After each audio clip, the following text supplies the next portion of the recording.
Om Shanti.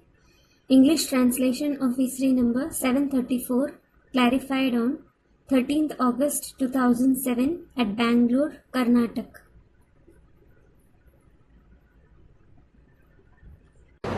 Om Shanti. Om Shanti.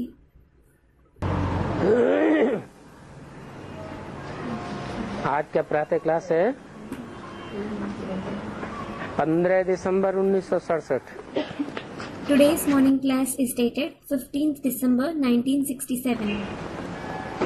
Record चला है, हमें उन राहों पर चलना है जहाँ गिरना और संभलना है। The record played is we have to walk on the path where we have to fall and recover. किन राहों पर चलना है? On which path do we have to walk? बाप कहते हैं The father says उन राहों पर चलना है, you have to walk on that path, या तो कहेंगे गुरु की राहों पर चलना है। or he will say you have to walk on the path of the Guru. ये कौन सा गुरु है? Which Guru is he? ये है सदगुरु। He is the Sadguru. उठते बैठते मनुष्यों के मुख से निकल जाता है। It comes out of the mouth of the human beings while standing up, sitting. Wahe Guru. Vahe Guru. गुरु की महिमा है ना? It is the Guru's glory, isn't it? किस समय की महिमा है? When is it the glory of? जरूर संगम युग की महिमा है। कोई वाहवाही का काम किया होगा। It is certainly the glory of the confluence age. He must have performed some task worth praise. अब ये तो है सदगुरु। Well, this one is certainly the Sadguru. Sikh लोग भी कहते हैं सदगुरु अकाल मूर्त है। The Sikhs also say Sadguru is Akal Murt, that is the immortal personality. अर्थात वो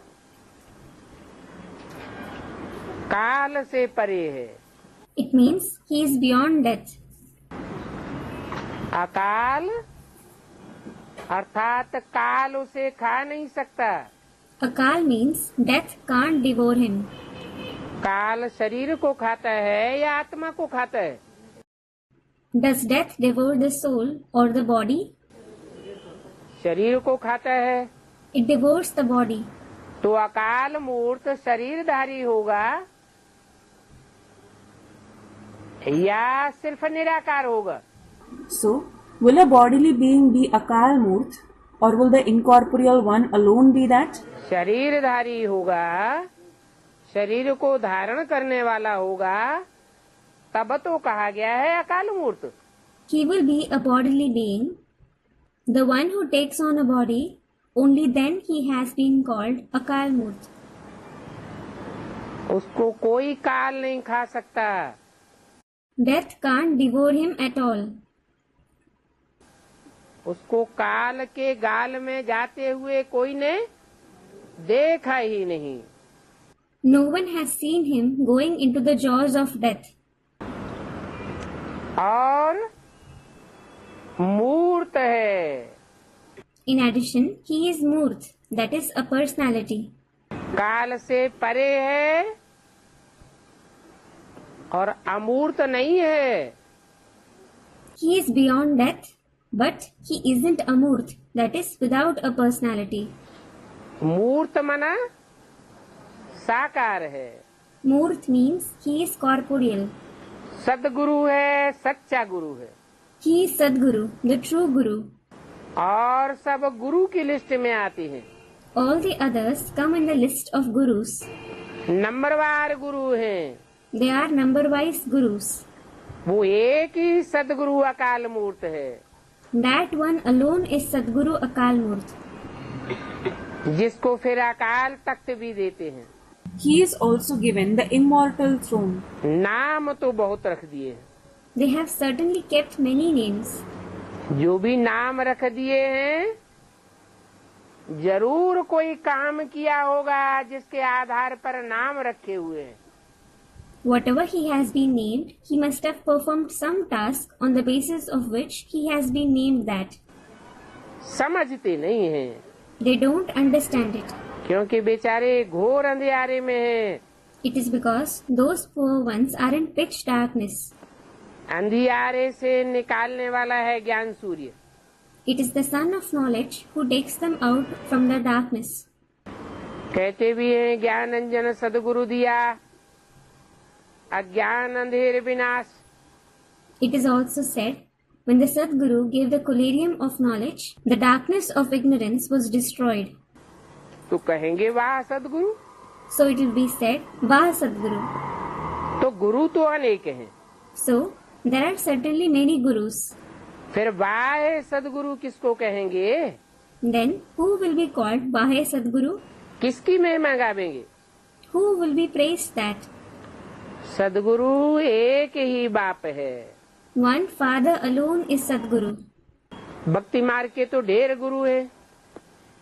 In fact, there are many gurus of the path of bhakti. कोई की बुद्धि में किसकी महिमा होगी, कोई किसकी महिमा करते हैं। There will be someone's praise in someone's intellect, while some praise someone else. बच्चों की बुद्धि में सच्चा सदगुरु एक ही है, There is just one true Sadguru in the intellect of the children. जिसकी ही वाहे वाहे मानी जाती है। He alone is praised. सच्चा सदगुरु है He is the true Sadguru. और वो एक है, तो जरूर नंबरवार झूठे भी होंगे। And when he is one, all others will certainly be false number-wise. तो देखो झूठे भी हैं और सच्चा भी है।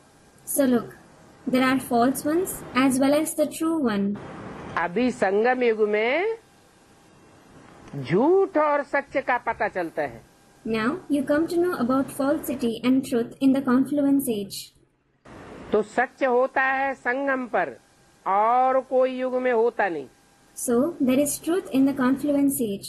It isn't present in any other age. सच खंड में सच्चा सदगुरु होता नहीं, वहाँ गुरु की दरकार ही नहीं। क्यों? There isn't the true Sadguru in the Sachkhand, that is, the land of truth. There is no need of Guru there. Why? क्योंकि सबकी सदगति हुई पड़ी है। It is because all have attained Sadgati. भक्ति मार्ग में सच्चे की महिमा गाते हैं। They praise the glory of truth in the path of bhakti. वास्तव में ऊंचे ते ऊंचे बाप ही सच्चा है। Actually, the highest of the High Father himself is true.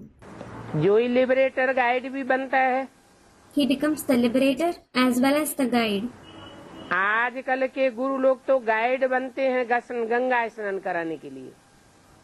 The gurus nowadays become guides for making others bathe in the Ganges. अथवा तीर्थ आदि पर ले जावेंगे। Or they will take you to pilgrims, etc. ये सदगुरु तो ऐसा नहीं है। This Sadguru isn't such. उसको सभी याद करते हैं, पतित पावन आओ। Everyone remembers him saying, O purifier of the impure, come. और पतित पावन सदगुरु को ही कहा जाता है। And the Sadguru alone is called the purifier of the impure. वो एक ही है पतितों को पावन बनाने वाला।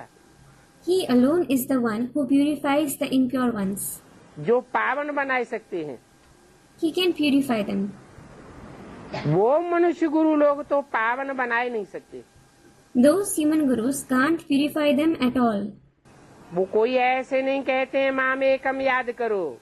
None of them say, remember me alone. कोई दूजम को याद न करो। Don't remember anyone else. बल गीता पढ़ते हैं,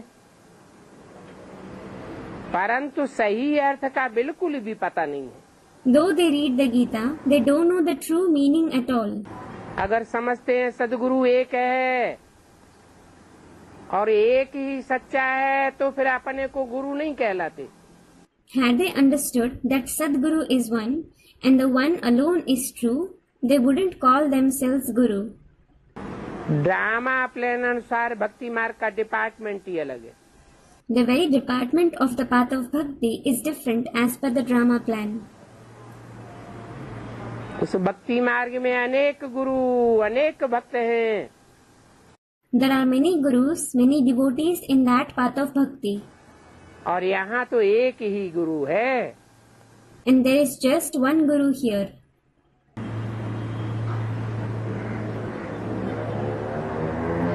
और पहले नंबर का भक्त भी एक ही है। And the number one devotee is also one. जो पहले नंबर का भक्त है वो अब लास्ट नंबर में होता है। The number one devotee is the last number now. जो लास्ट नंबर में है उनको ही फिर पहले नंबर में जाना है। The last one himself has to secure the first number. तुम अभी पहले नंबर में जाते हो, बाकी सब खत्म हो जाने हैं। Now you attain the first number. All the others are to be destroyed. ये देवी देवताएं पहले नंबर में आते हैं ना। These deities attain the first number, don't they? अभी लास्ट में है। Now they are last. बाप आकर के इन्हों को सतयुग की बादशाही देते हैं। The Father comes and gives them the emperorship of the golden age. तो और सबको ऑटोमेटिकली वापस जाना पड़ता है। So everyone has to go back automatically. उन सर्व का सदगति दाता एक है। The giver of Sadgati to all of them is one. तुम समझते भी हो। You also understand. कल्प के संगम युग पर ही देवी देवता धर्म की स्थापना होती है। The deity religion is established in the very confluence age of the Kalp. और तुम पुरुषोत्तम बनते हो। And you become Purushottam. बाकी और कोई गुरु लोगों कोई काम नहीं करते। As for the rest, other gurus don't do anything. जो भी मनुष्य गुरु है उनको भक्ति मार्ग के लिए जो कुछ करना था सो उन्होंने किया। Whatever all the gurus had to do for the path of bhakti, they did it. तो ये भक्त गुरु मुक्ति और जीवन मुक्ति नहीं दे सकते। So these devotees and gurus can't give mukti, that is liberation, and jivan mukti, that is liberation in life. वो अपनी भी मुक्ति नहीं कर सकते। They can't bring about their own mukti either. गाया भी जाता है मुक्ति जीवन मुक्ति गति सदगति दाता एक ही है। It is also praised, the giver of mukti, jivan mukti, gati, sadgati is the one alone. और ये एक बाप की महिमा है। And this is the glory of the one Father. गति सदगति मिलती भी संगम पर ही है। You receive gati, sadgati in the confluence age itself. सतयुग में तो एक ही धर्म है। There is just one religion in the golden age. ये भी समझ की बातें हैं, परंतु ये बुद्धि देवे कौन? These are also the concepts to understand. But who will give this intellect? तुम समझते हो बाप ही आकर के युक्ति बताते हैं।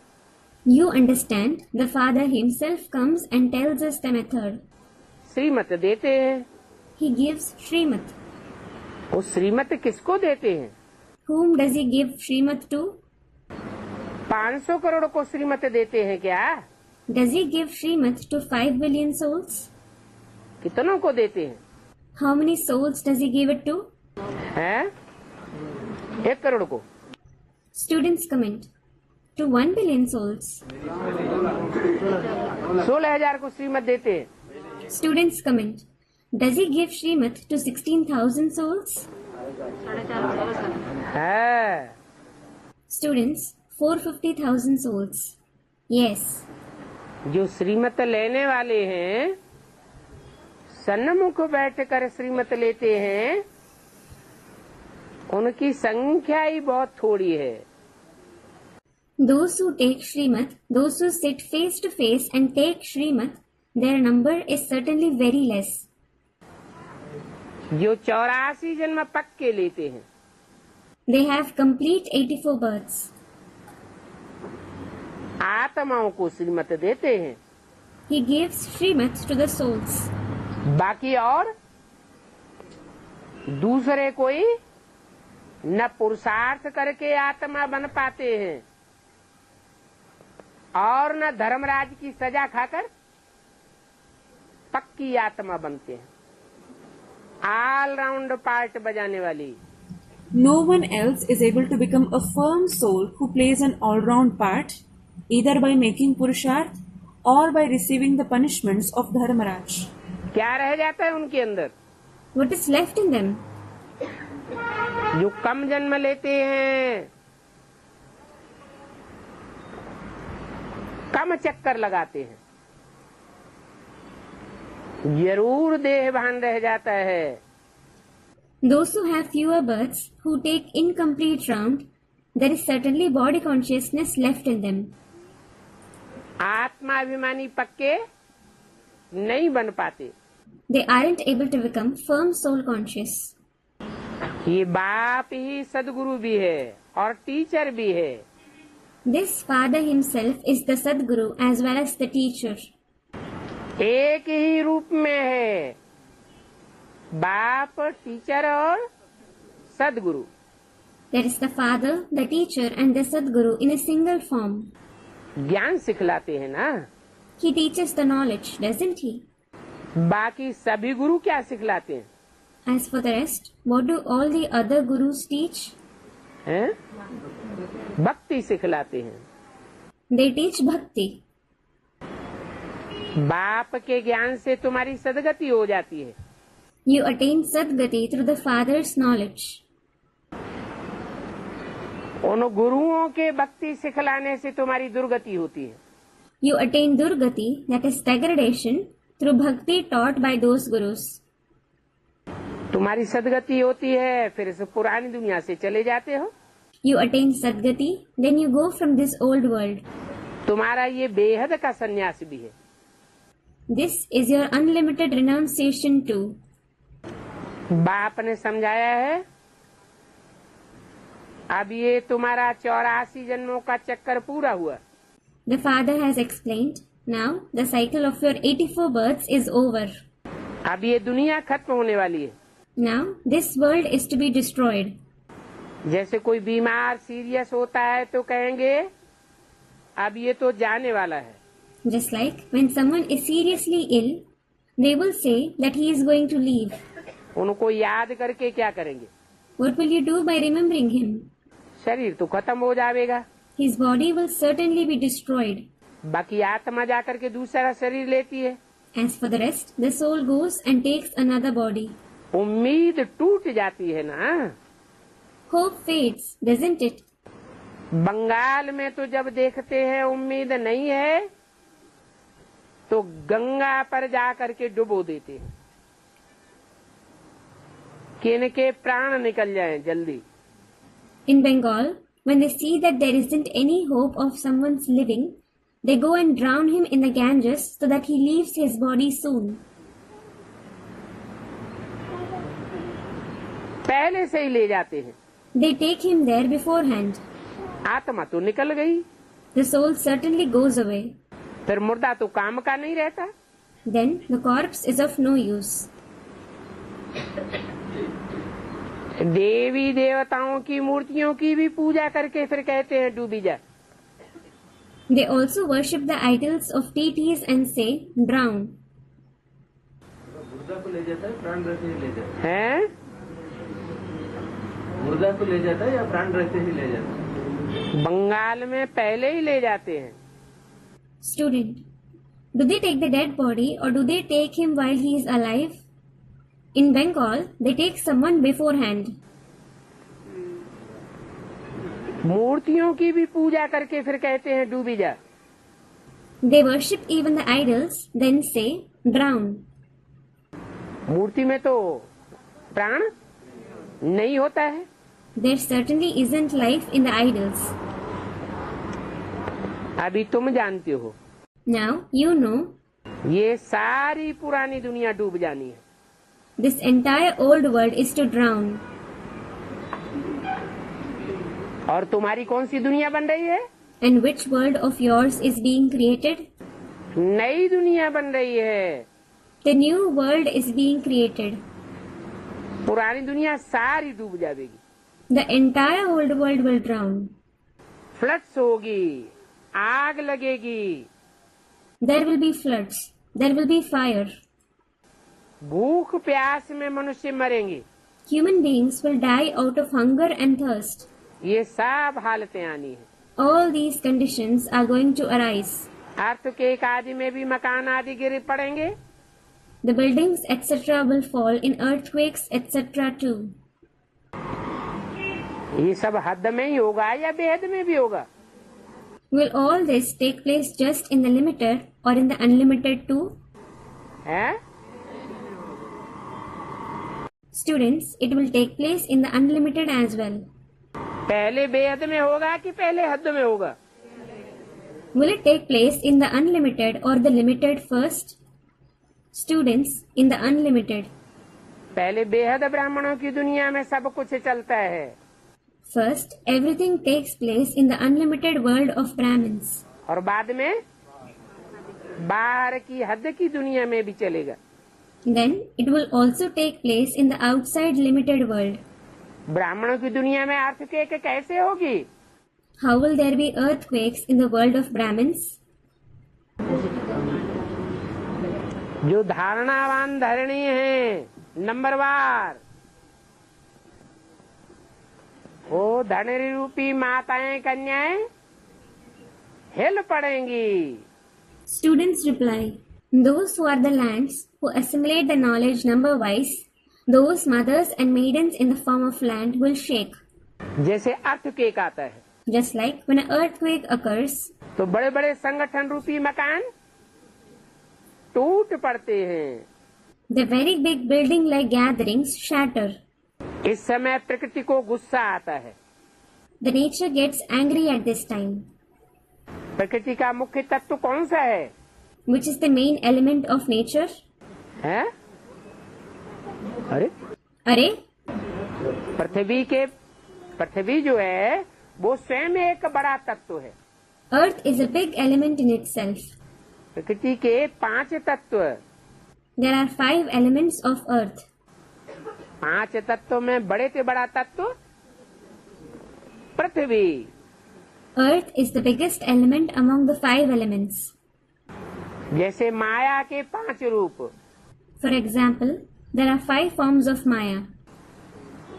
बड़े से बड़ा रूप कौन सा है जो बहुत विघटन करने वाला है, पतित बनाने वाला है? Which is the biggest form which creates a lot of obstacles which makes you impure? काम विकार। It is the vice of lust. Ravan को 5 रूप माया के दिखाए जाते हैं और 5 रूप प्रकृति के दिखाए जाते हैं। The 5 forms of Maya and the 5 forms of nature are shown to Ravan. इस समय प्रकृति को गुस्सा आता है। At this time, the nature gets angry. क्या? What? और युगों में फिर भी सहन करती है। It still tolerates in other ages. इस समय जोर से गुस्सा आता है But it gets very angry at this time. तो सबको खलास कर देती है। So, it destroys everyone. ये सब नौबतें सारी दुनिया के लिए आनी। All these conditions are to befall on the entire world. सिर्फ ब्राह्मणों की दुनिया में ही आवेंगी कि सारी दुनिया में आवेंगी? Will they befall just on the Brahmin world or the entire world? सारी दुनिया तो जैसे पहले ही हम समझते हैं मुर्दा बनी पड़ी। We already consider that the entire world is dead. हमारे लिए सारी दुनिया मरी पड़ी है। The entire world is dead for us. आज नहीं तो कल खलास हो जाएंगे। If not today, they will be destroyed tomorrow. अनेक प्रकार का मौत आता है। There are different kinds of deaths. Balms में भी जहर भरा हुआ होता है। The bombs are also full of poison. हद की दुनिया में तो कब से बाम्स बन रहे हैं? Since when are the atom bombs being prepared in the limited world? Student, 1956-57. उससे पहले नहीं, 45 में हिरोशिमा नागासाकी पर। Weren't they prepared before that? In 1945, in Hiroshima, Nagasaki, हाँ, student, since 1936, yes. एक तरफ भगवान आते हैं और दूसरी तरफ बॉम्ब बनने की शुरुआत होती है। God comes on one side and the atom bombs start to be prepared on the other side. Bomb की बात मनुष्यों के दिमाग में आनी शुरू हो जाती है।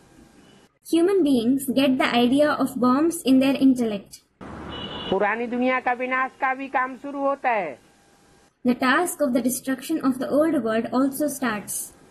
विनाश का कार्यकर्ता भी प्रैक्टिकल में मौजूद होता है। The one who performs the task of destruction is present in practice. और स्थापना और पालना के कार्यकर्ता भी मौजूद होते हैं। And those who perform the task of establishment and sustenance are also present. भगवान बाप के भी ये 3 कार्यकर्ता हैं।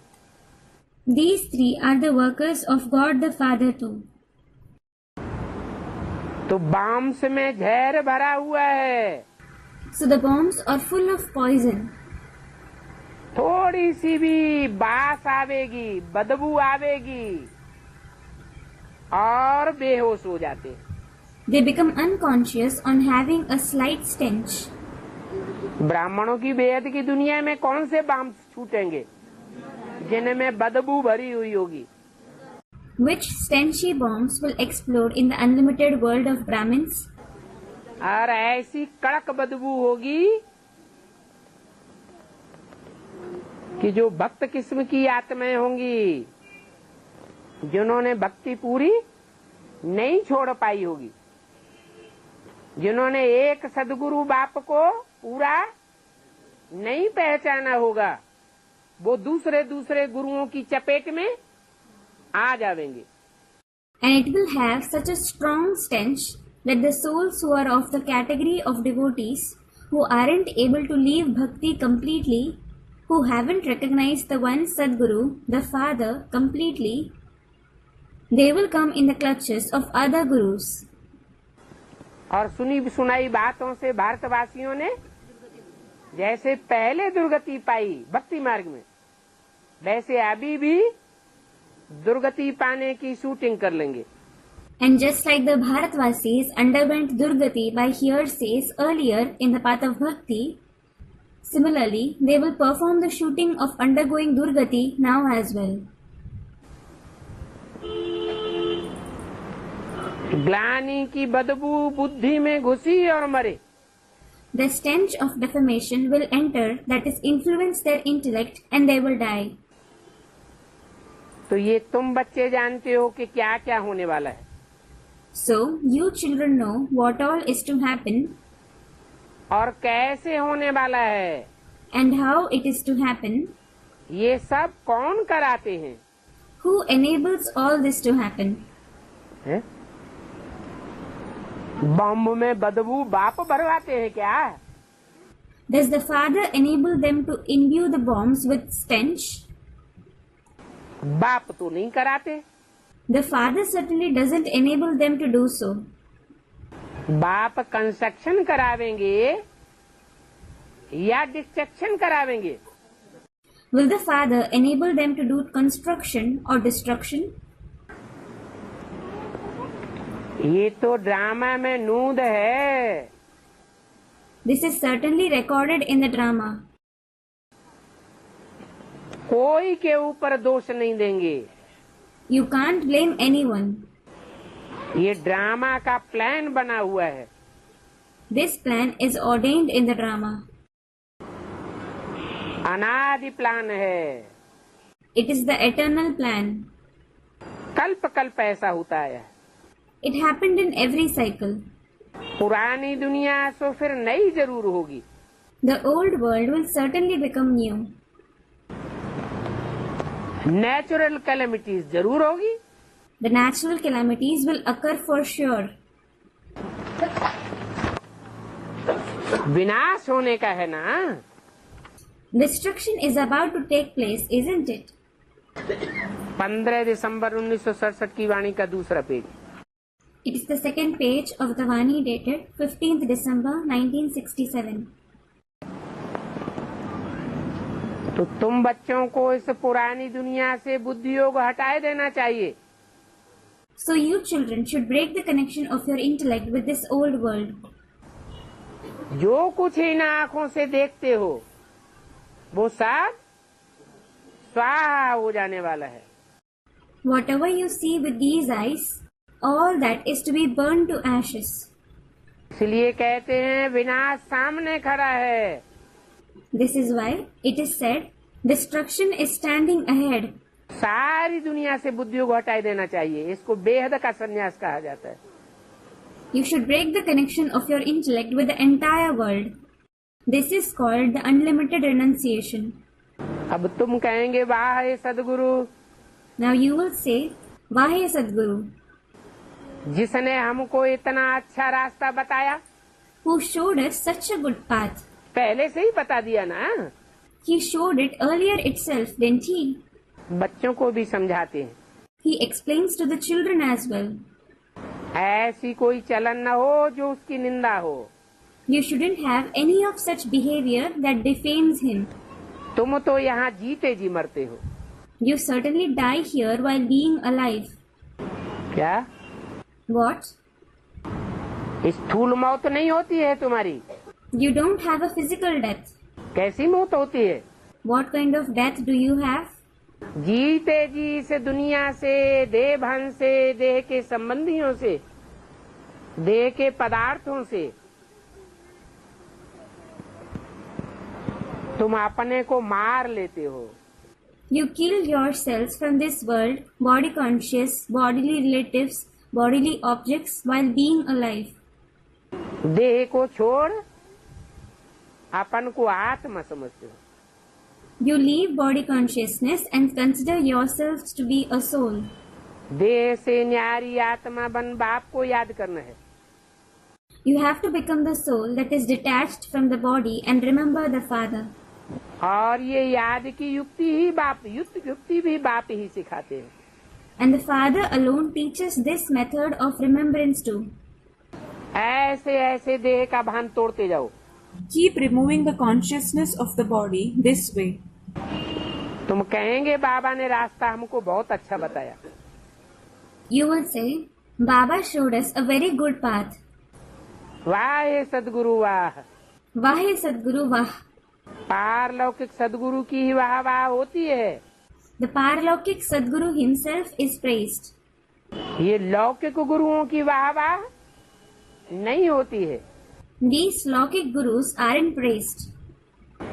लौकिक गुरु तो ढेर के ढेर हैं। There are certainly many Lokik Gurus, सदगुरु तो एक ही निराकार है। while the Sadguru is the incorporeal one alone. हमारा सदगुरु एक ही वो है जो हमारा बाप भी है। Our Sadguru is that one alone who is our father too. गुरु को कब कोई बाबा नहीं कहेंगे। No one will ever call the Guru Baba. यहाँ गुरु और बाबा एक ही है। Here, the Guru and Baba are the same. सच्चा सच्चा सदगुरु जिसका फिर भक्ति मार्ग में नाम चला आता है। The true Sadguru whose name is famous in the path of Bhakti. भक्ति मार्ग में नाम चलता है और ज्ञान मार्ग में काम चलता है। His name is famous in the path of bhakti and his task is famous in the path of knowledge. वो लोग नानक को भी गुरु बाबा कह देते हैं। They call even Nanak Guru Baba.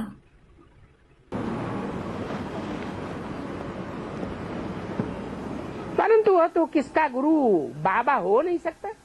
However, he can't be anyone's Guru Baba. सारी सृष्टि का तो बाप एक ही है ना। The father of the entire world is certainly the one alone. नई सृष्टि की स्थापना कैसे होती है ये किसी को पता नहीं है। No one knows how the new world is established. शास्त्रों में तो दिखाते हैं प्रलय हो गई। In fact, it is shown in the scriptures there was destruction. सब कुछ लीन हो गया। Everything got submerged in the ocean. फिर पीपल के पत्ते पर श्री कृष्ण आया। Then Sri Krishna emerged on the fig leaf, that is people. अभी तुम समझते हो सागर में पीपल के पत्ते पर कृष्ण कैसे आवेगा? Now you understand how will Krishna emerge on the fig leaf on the ocean. भक्ति मार्ग वाले तो ऐसे समझते हैं कि दुनिया में प्रलय हो गई। Those of the path of bhakti consider this, that there was destruction in the world. पानी ही पानी हो गया, There was water and just water. कुछ भी नहीं बचा। Nothing remained. तुम क्या समझते हो? What do you understand?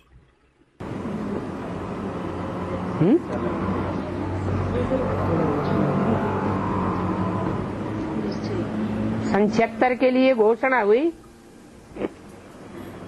10 वर्ष में पुरानी दुनिया का विनाश हो जाएगा। The declaration was made for the year 1976. There will be the destruction of the old world within 10 years. तो ये बात बुद्धि में बैठी होगी ना, क्या बचा?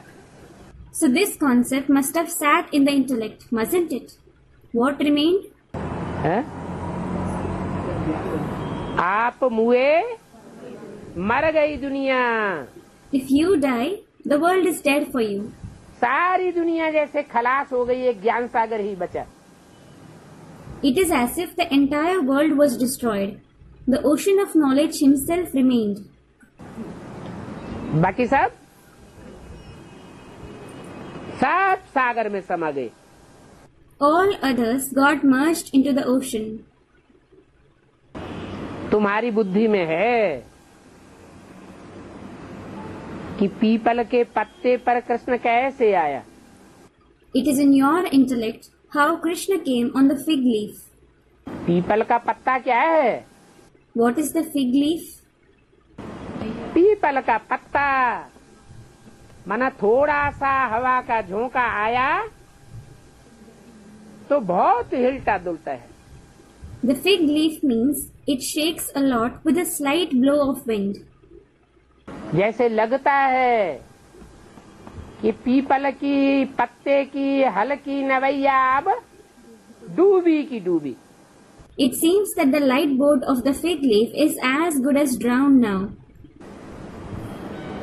परंतु उस नैया का खिवैया बाप है However, the boatman of that boat is the father, और बिठैया कृष्ण बच्चा है। and the passenger is the child Krishna. तो नैया डूब नहीं सकती, So the boat can't sink. हिलेगी डुलेगी लेकिन डूबेगी नहीं। It will shake and sway, but it won't sink. कहते हैं बच्चा अंगूठा चूसते हुए आया। It is said, the child came sucking his thumb. आम आदमी को से कुछ चूसने को नहीं मिला, न दूध चूसने को मिला। क्या मिला? He didn't get a mango or milk to suck. What did he get? अंगूठा चूसते हुए आया। He came sucking his thumb. क्या हुआ अर्थ? What was its meaning? भक्ति मार्ग में अंगूठे को आत्मा मिसल बताया, आत्मा का आकार अंगूठा मिसल बताया।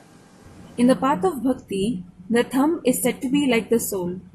They have said that the form of a soul is like a thumb. जैसे शालिग्राम की बटिया होती है, Just like there is the stone of Shaligram. छोटी होती है, अंगूठे के आकार मिसल। It is small like the form of a thumb. तो कृष्ण की आत्मा भी जैसे अंगुष्ठाकार पेट में जब गर्भ होता है बच्चे के रूप में, तो किस आकार का होता है? So Krishna's soul is also in the shape of a thumb. The womb in the form of a child which is present in the stomach. In which form is it? अंडाकार होता है ना। It is in the form of an egg, isn't it? शुरुआत में कितना बड़ा होगा? How big will it be in the beginning? है? छोटा ही होगा ना, कि बड़ा अंडा होगा? It will certainly be small, won't it? Or will it be a big egg? अंडाकार में कृष्ण बच्चा अंगूठा चूसता हुआ दिखाया। The child Krishna is shown to be sucking his thumb in the form of an egg. अंगूठा चूसने का क्या मतलब हुआ? What is the meaning of sucking the thumb? आत्मिक स्थिति में रहने वाला, आत्मा की स्थिति को चूसने वाला। The one who stays in the soul conscious stage, the one who sucks the stage of the soul. जैसे गाय जुगाली करती है तो खाया हुआ अन्न पचता है, खून बनता है। Just like when a cow ruminates, the food it eats is digested. It makes blood. ऐसे ही Similarly, अंगूठा चूसना अर्थात अंदर ही अंदर मंथन करना। sucking the thumb is to think and churn within. अभी तुम बच्चे समझते हो Now, you children understand कि कृष्ण की महिमा करने से तो कुछ भी फायदा नहीं होगा। there won't be any benefit by praising Krishna. अभी तुमको तो करना होता है वाहे सदगुरु। Now you should say, Vahe Sadguru. माना जो नवैया हिलती डुलती है, संसार सागर में पड़ी हुई है, उस हिलती डुलती नवैया को जिसे लोग समझते हैं कि डूबी की डूबी, उसको थमाने वाला कौन है? It means the boat that shakes and sways, it is lying in the ocean-like world. Who is the one who steadies that shaking boat for which people think that it is as good as drowned? बिठैया तो है उसमें, There is certainly the passenger on it. लेकिन उस नवैया का खेने वाला कौन है ये दुनिया नहीं जानती। But the world doesn't know who the one who rows that boat is. तो तुमको तो करना होता है वाहे सदगुरु। So you should say, Vahe Sadguru. सारी दुनिया की बुद्धि में क्या बैठा? What sat in the intellect of the people of the entire world? कि नैया डूबी की डूबी, The boat has certainly sunk. ये जीवन नैया अब चलने वाली नहीं है। This boat-like life isn't going to last for long. और तुम्हारी बुद्धि में पक्का बैठ जाता है And it sits firmly in your intellect.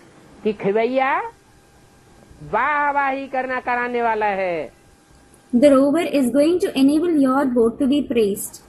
बाकी सब झूठे हैं।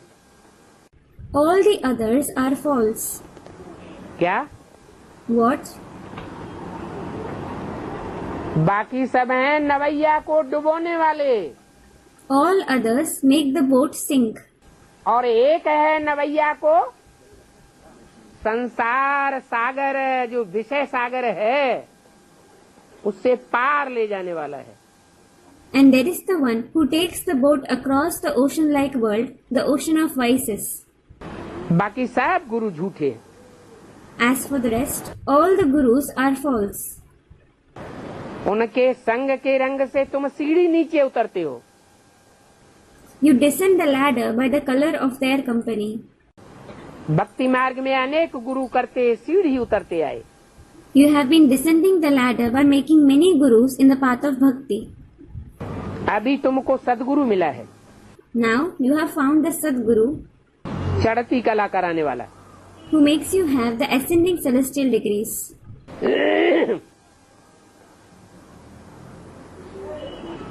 जब सदगुरु की पहचान हो जाती है कि वह एक ही वाहे सदगुरु है, तो कृष्ण की नैया थम जाएगी या हिलती डुलती रहेगी? When you recognize Sadguru, that the one alone is Vaheguru, Will Krishna's boat be stable or will it keep shaking and swaying? थम जावेगी। It will become stable. माना जैसे ही जिस सेकंड भी उस आत्मा की बुद्धि में बैठता है एक सदगुरु निराकार, वो ही खिवैया है और बाकी सब डुबैया हैं। तो एक सेकंड में ब्रह्मा सो विष्णु बन जाता है। It means as soon as and in whichever second it sits in the intellect of that soul, that one Sadguru, the incorporeal one himself, is the boatman and all others are the ones who drown. He becomes Vishnu from Brahma in a second. कहते हैं चढ़ती कला तेरे बहाने सर्व का भला। It is said, when you have the stage of ascending celestial degrees, all are benefited through you. तेरे किसके लिए कहा For whom was it said you? है? Students, the fig leaf. किसके लिए? दीपक? For whom? The lamp. Students, the fig leaf. People का पत्ता तो नवैया है। The fig leaf is certainly the boat. People के पत्ते का भला होना है या उसमें जो बिठैया है उसका भला होना है? Is it the fig leaf or the one who sits in it that has to be benefited? नवैया जड़ होती है The boat is non-living और बिठैया चैतन्य होता है। and the one who sits on it is living. तो कहते हैं चढ़ती कला तेरे बहाने सर्व का भला। So it is said, when you have the stage of ascending celestial degrees, all are benefited through you. तो जिसके बहाने सर्व का भला होना है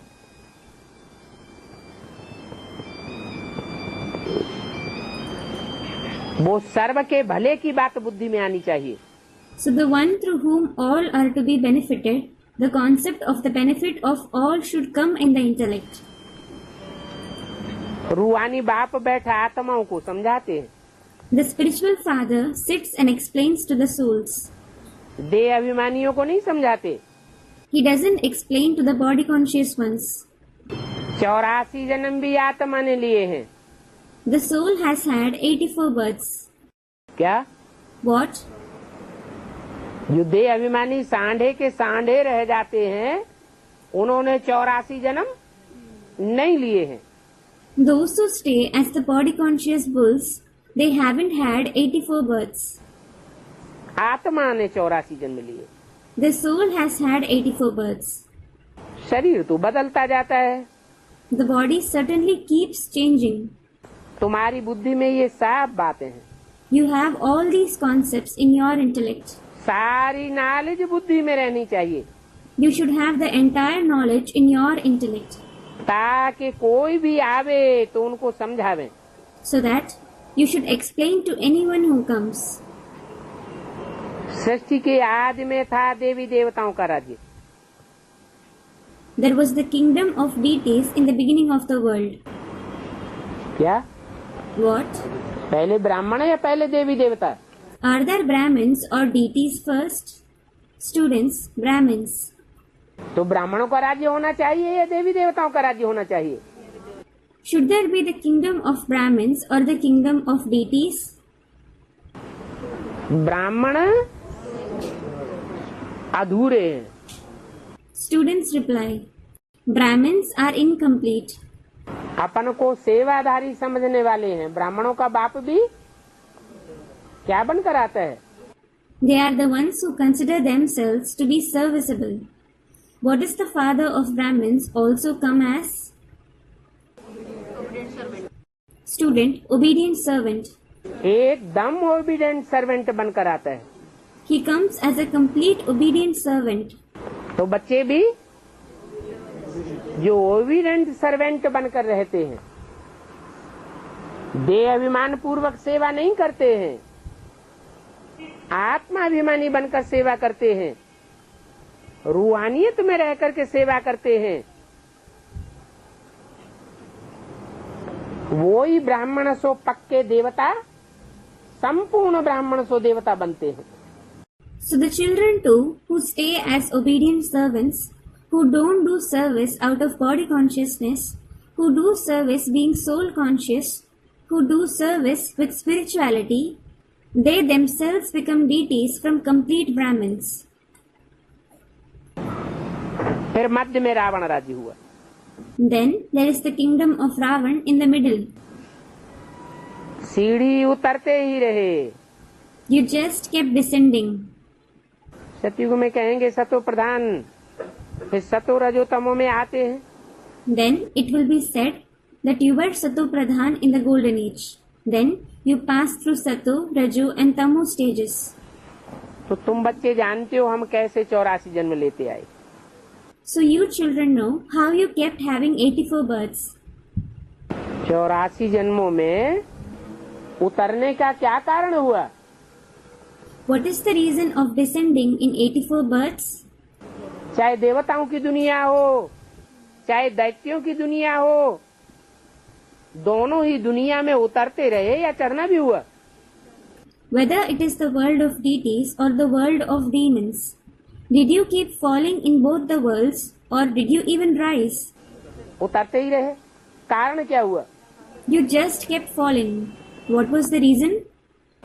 देह धारण करके देह के सुख भोगे।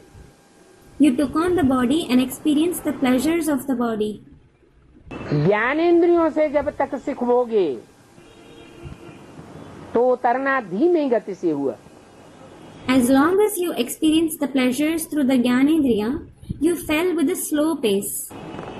और जब कर्मेंद्रियों से दुख सुख भोगना शुरू किया तो उतरना तीव्र गति से हुआ। And when you started experiencing sorrow and happiness through the Karmendriya, you started falling rapidly. Basic knowledge में पहले बाप भी कहते थे। In the basic knowledge, the father also used to say earlier, बच्चे कर्मेंद्रियों से कोई पाप कर्म न हो जावे। children, don't perform any sinful action through the Karmendriya. मनसा में तो तूफान आवेंगे, You will certainly have storms in the mind. परंतु कर्मणा में कोई गलती नहीं करने बैठना। However, don't make any mistake in actions.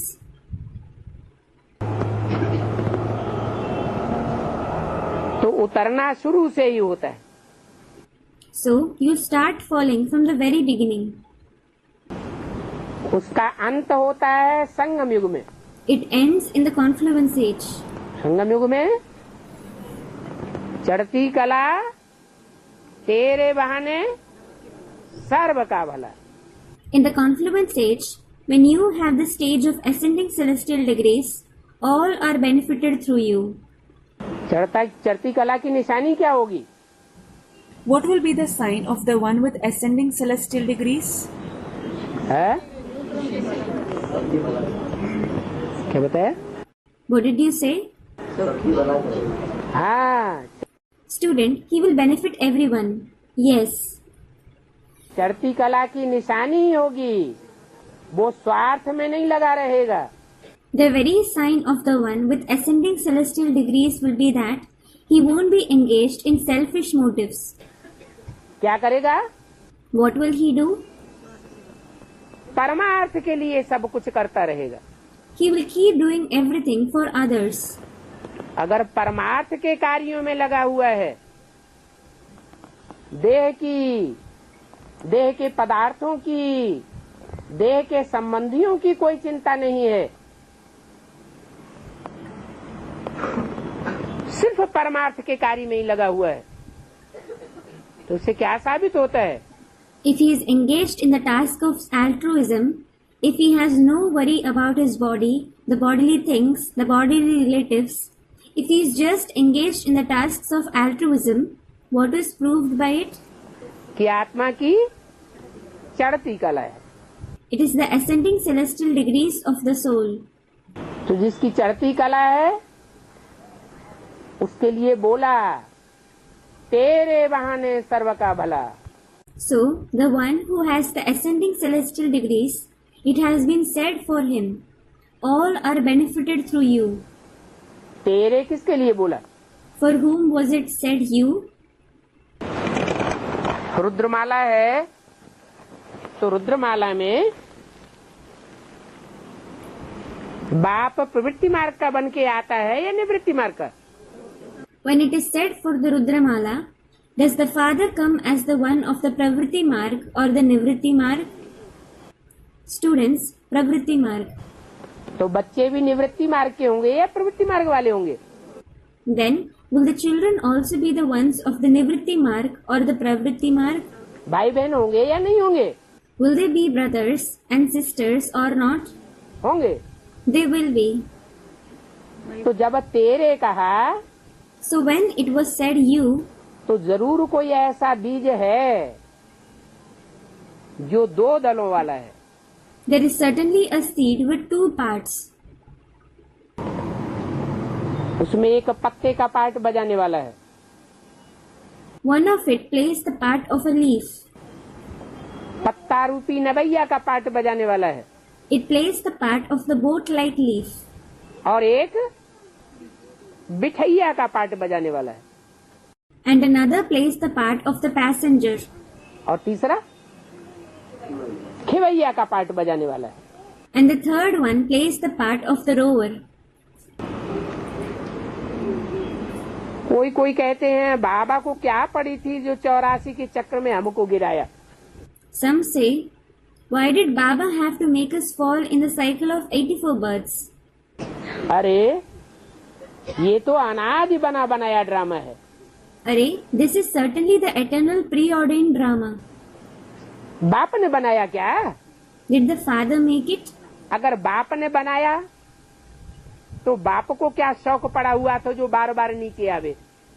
Had the father made it, what interest would the father have in coming down again and again? बाप का भी तो ड्रामा में पार्ट है In fact, the father also has a part in the drama. कि है ऊंचे ते ऊंच, पतितों को पावन बनाने वाला, एवर प्योर, और आता कहाँ है? He is certainly the highest one, the purifier of the impure ones, the ever pure. Whereas, where does he come? पतित दुनिया में आता है, पतित देश में आता है। He comes in an impure world, an impure country. कौन सा पतित देश? Which impure country? नाम ही पड़ा कायम गंध। The very name is Kayam Gandh. जब तक ये सृष्टि रहेगी तब तक वहाँ गंध कायम ही रहेगी। Until this world exists, dirt, that is Gandh, will last there. और क्या proof? What is the proof? जब से बेसिक नॉलेज की सेवा शुरू हुई, Since the service of the basic knowledge started, खासकर फर्रुखाबाद में सन 56 से, तब से ही प्रयत्न जारी है, पुरुषार्थ जारी है कि कायमगंज में कोई सेवा केंद्र खुले, गीता पाठशाला खुले। especially in Farrukhabad from the year 1956, this effort, this Purusharth is in progress that a service center or a Gita Pathshala should be opened in Kayamganj. परंतु बार बार प्रयास होता है, बार बार प्रयास ठप हो जाता है। However, they try again and again and their effort fails again and again. फिर एडवांस निकला, एडवांस में भी बार बार प्रयास और बार बार fail. Then the advanced party came up.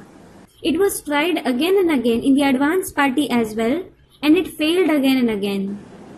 कारण क्या है? What is the reason? है वहाँ की जो भी संकल्पों की रेलवे लाइन है, All the railway lines of thoughts there, संकल्पों की रेल चलती है ना, the rail of thoughts runs, doesn't it?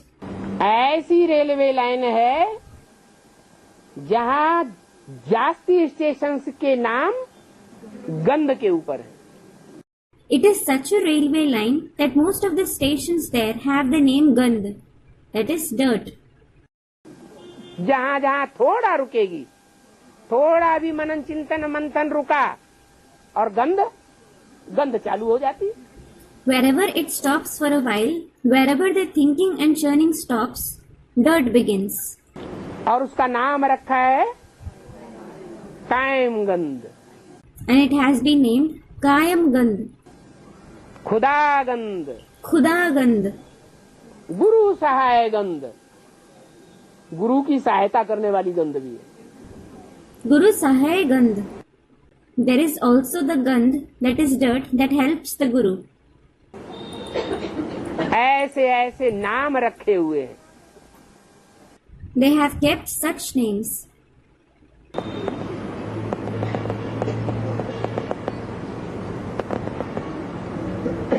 तो इस गंध का अंत कब होगा?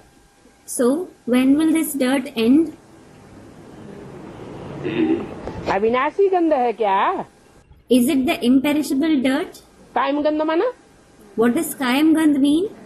कायम ही बनी रहेगी। It will last forever. तो कायम ही बनी रहेगी क्या? So, will it last forever?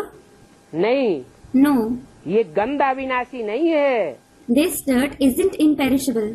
इसका भी विनाश हो जाएगा। It will also be finished. इस दुनिया के आदि मध्य अंत को जानना है। मनुष्य होकर अगर नहीं जानते हैं तो नास्तिक हैं। You have to know the beginning, middle and end of this world. If you don't know it despite being a human being, you are an atheist. जानने से तुमको कितना ऊंच पद मिलता है। You receive such a high position by knowing it. ये पढ़ाई कितनी ऊंची है। This study is so elevated. बड़ा इम्तिहान पास करने वाले के दिल में खुशी होती है ना। The one who passes a high examination feels happy within, doesn't he?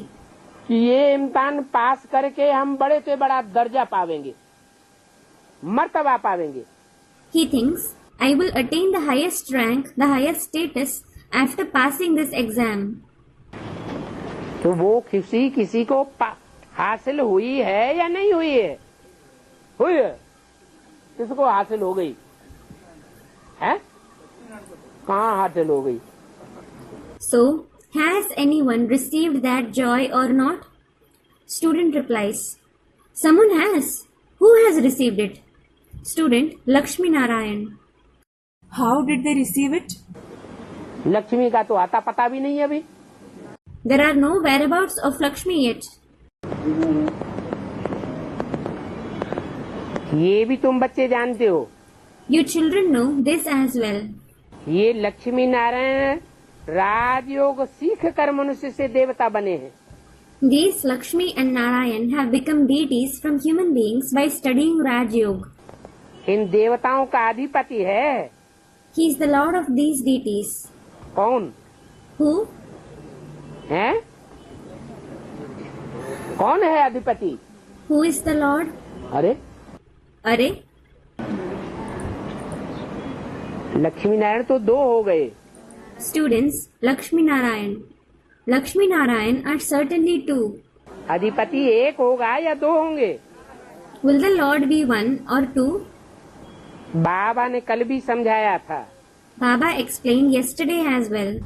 प्रभात फेरी में ये लक्ष्मी नारायण का चित्र भी होना चाहिए।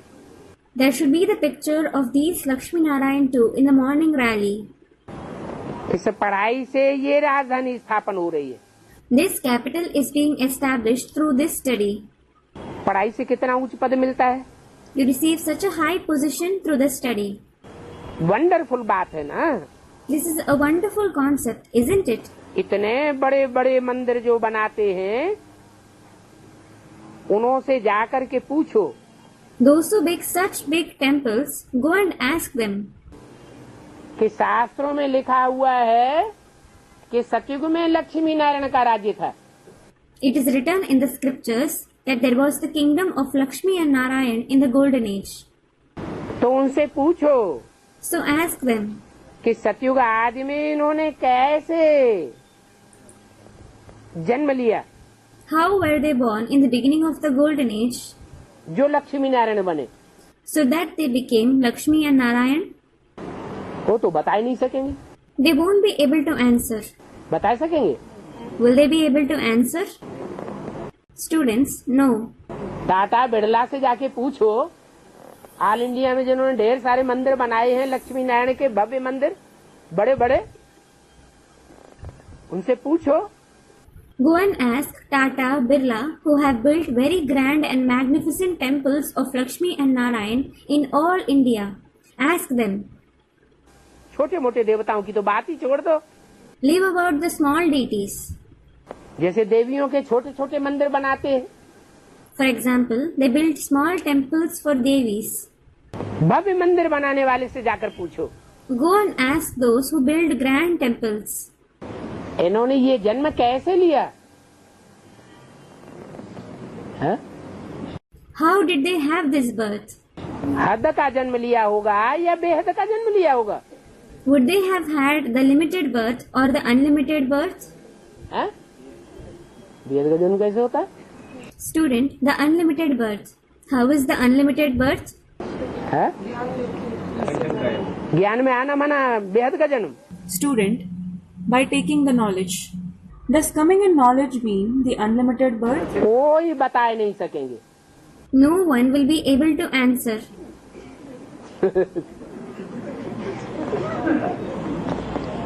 इनका जन्म कैसे हुआ, कब हुआ? How were they born? When were they born? बाबा ने नहीं बताया मुरली में। Hasn't Baba mentioned about it in the Murli? क्या बताया? Students, he has. What has he mentioned? इन लक्ष्मी नारायण का जन्म कब हुआ? When were these Lakshmi and Narayan born? आज से 10 वर्ष कम 5000 वर्ष हुआ। It has been 10 years, less than 5,000 years ago. सन 66 की मुरली में बताया। He said that in the Murli of 1966. लेकिन जब बताया, सुनाने वाले ने सुना, सुनाया, और सुनने वालों ने सुना। However, when he said that, the narrator narrated it and the listeners listened to it.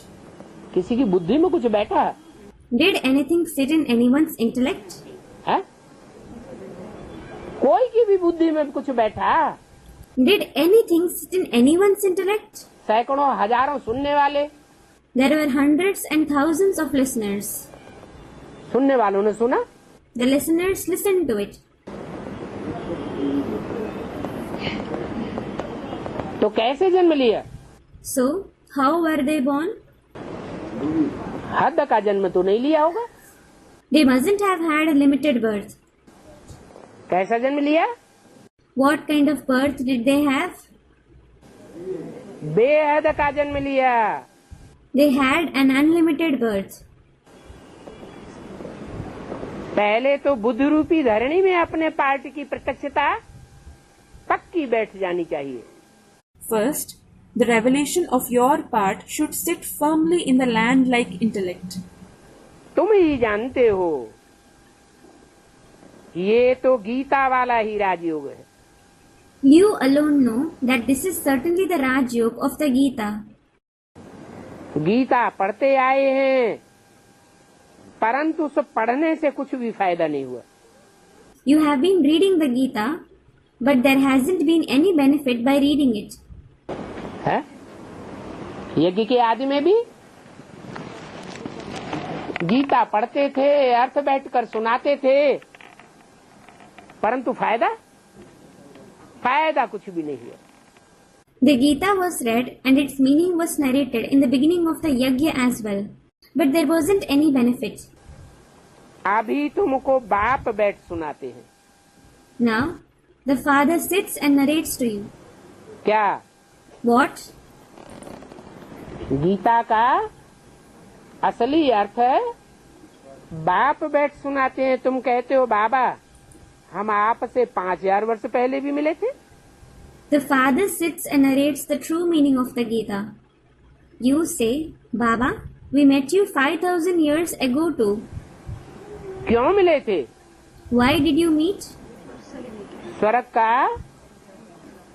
सुख का वर्षा लेने के लिए, स्वस्थिति का वर्षा लेने के लिए मिले थे, लक्ष्मी नारायण बनने के लिए मिले थे। Why did you meet him? Student, to take the inheritance. We met him to take the inheritance of the happiness of heaven, to take the inheritance of the stage of the self and to become Lakshmi Narayan. कोई भी छोटे बड़े बूढ़े आते हैं, ये जरूर सीख करके आते हैं. Any young, grown or old people who come, they certainly learn this and come. Aim object भी हमारी ये है. This is our aim objective too. क्या What? क्या aim object? What is our aim objective? नर से नारायण और नारी से लक्ष्मी बनना. To become Narayan from a man and Lakshmi from a woman. Satyanarayan की ये सच्ची सच्ची कथा है ना. This is the true story of Satyanarayan, isn't it? ये भी तुम समझते हो. You understand this as well. क्या What? ये बड़ी से बड़ी राजाई स्थापन हो रही है. This biggest kingship is being established. जो अच्छी रीति समझ लेते हैं उनको आंतरिक खुशी आती है Those who understand it well, they have the internal joy. कि बड़ी से बड़ी राजधानी जो स्थापन हो रही है उसमें हमारा पद डिक्लेयर होने वाला है. Thinking, our positions are to be declared in the biggest capital that is being established. अरे Arey, आंतरिक खुशी कैसे होगी? how will you have the internal joy? सिर्फ इतना जानने से आंतरिक खुशी होगी कि बड़ी से बड़ी दुनिया की राजधानी स्थापन होने वाली है. Will you have internal joy just by knowing the fact that the biggest capital of the world is to be established? बेगानी शादी में अब्दुल्ला दीवाना. Abdullah is being crazy about someone else's marriage. उनकी शादी हो रही हो और शादी को देखते ही ढोल मजीरा बजाना शुरू कर दे, नाच गाना शुरू कर दे, शामिल हो जाए तो स्थायी खुशी कहेंगे. If someone is getting married and someone else starts beating drums, singing and dancing and gets involved in it, will it be called lasting happiness? स्थायी खुशी कब होती है? When do you have lasting happiness? जब अपन को पता चले कि इस राजधानी में हमारा नंबर क्या बनने वाला है. It is when you know what your number is in the capital. तो तुमको आंतरिक खुशी रहेगी जब अच्छी रीति समझ लेंगे. So you will have the internal joy when you understand well. बाबा पूछेंगे. Baba will ask. क्या What? क्या पूछेंगे? What will he ask? हैं? क्या पूछेंगे? What will he ask? कि जो राजधानी स्थापन होनी है उसमें जो ऊंचे ऊंचे पद हैं, The capital that is to be established, the highest position in it. राजाई के ऊंचे और नीचे पद होते हैं ना. There are high and low positions in kingship, aren't there? उसमें जो ऊंचे पद हैं उस पद को संभालने की हिम्मत है? Do you have the courage to manage the highest position in it? कि बिना पूछे दे देंगे? Or will you be given that without asking? हैं? बाबा पूछेंगे. Baba will ask. हिम्मत है राजाई लेने की? Do you have the courage to take the kingship? नहीं तो कोई तो ऐसे होते हैं Otherwise, there are some of such ones. कि कोई प्रश्न कर दें नीचे ऊपर हिलाने डुलाने के. If someone asks them some inappropriate questions to unsettle them, they panic. हवा ही निकल जाती. They just lose courage. तो ऐसे ऊंच पद की कुर्सी पे सेट हो पाएंगे क्या? Will such ones be able to stay set on a high position? तो बाबा पूछते हैं हिम्मत है राजाई लेने की? So Baba asks, do you have the courage to take the kingship? कहते हैं बाबा क्यों नहीं. They say, Baba, why not? हम पढ़ते ही हैं नर से नारायण जैसा बनने के लिए. We do study to become like Narayan from a man. इतना समय हम अपन को देह समझ बैठे थे. देह समझने से डर रहता है, और अपन को आत्मा समझने से डर भाग जाता है। We had considered ourselves to be a body for so long. We have fear by considering ourselves to be a body, and fear disappears by considering ourselves to be a soul. क्यों Why? क्यों डर भाग जाता है? Why does fear disappear? क्योंकि आत्मा तो मरती कटती है ही नहीं। It is because the soul doesn't die or it cannot be cut. मरता कटता क्या है? What can die or be cut? देह मरती कटती है। The body can die or be cut. तो जो देह समझ कर बैठेंगे उनको डर रहता है। So, those who consider themselves to be a body, they have fear.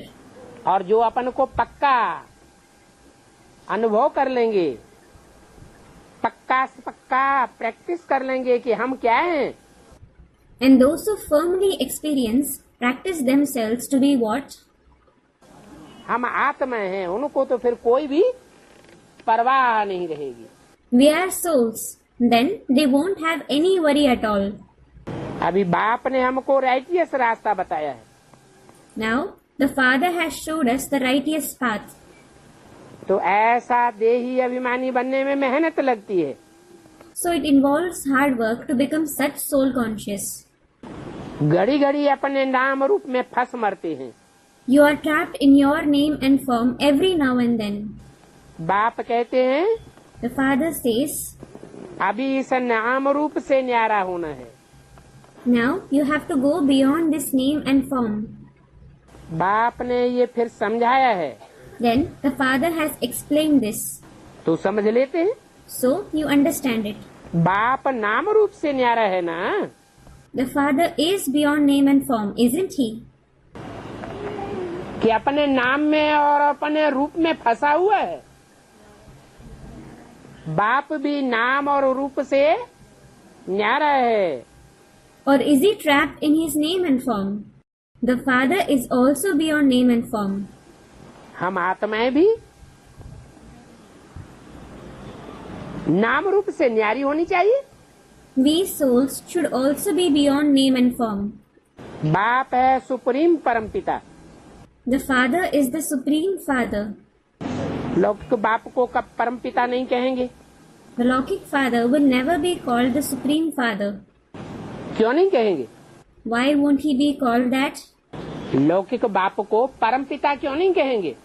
Why won't the Lokik Father be called the Supreme Father? क्योंकि कोई बाप अगर कहे कि मैं परमपिता हूँ तो प्रश्न पैदा होगा। क्या प्रश्न पैदा होगा? It is because if any father says that he is the Supreme Father, a question will arise. Which question will arise? कि क्या तुमको जन्म देने वाला पिता कोई नहीं? Isn't there any father to give birth to you? देह को जन्म देने वाला तो होगा। There will certainly be the father who gives birth to the body. लेकिन मैं आत्मा कौन हूँ? मुझे आत्मा का सृष्टि रूपी रंगमंच पर क्या पार्ट है, ये बताने वाला कोई भी नहीं है। However, there isn't anyone who tells you who you the soul are, what part you the soul have on the stage-like world.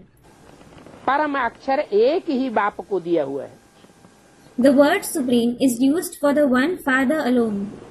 वो एक ही बाप है सारी मनुष्य सृष्टि का, जिसको साकार में बताने वाला कोई भी नहीं है कि तुम्हारा पार्ट क्या है। He is the only Father of the entire human world, whom no one tells what his part is in the corporeal form. Gita में क्या कहा है? What is said in the Gita? हे अर्जुन, तू अपने पार्ट को नहीं जानता, जन्मों को नहीं जानता। O Arjun, you don't know your parts, your births. मैं तेरे जन्म जन्मांतर को जानता हूँ। I know about your many births. तो देखो, वाह गुरु भी उनको ही कहते हैं। So look, He alone is said, Vah Guru. उनकी ये वाहवाही है। This is his glory.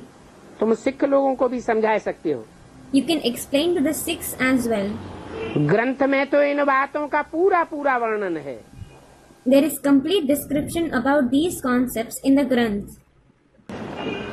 क्या? What? रामायण पढ़ते हैं, भागवत पढ़ते हैं, महाभारत पढ़ते हैं, गीता पढ़ते हैं, फिर जब ग्रंथ में पूरा पूरा वर्णन है तो ग्रंथ को भी टैली करना चाहिए ना। They read the Ramayana, the Bhagavad, the Mahabharata, the Gita, etc. But when there is complete description in the Granth, you should also tally it, shouldn't you? बोला तो है कि भागवत, रामायण, महाभारत में जो भी लिखा हुआ है तुम इस समय उसको टैली कर सकते हो। It has certainly been said, whatever is written in the Bhagavad, the Ramayana, the Mahabharata, you can tally them at this time. और कोई भी शास्त्रों में इतना वर्णन नहीं है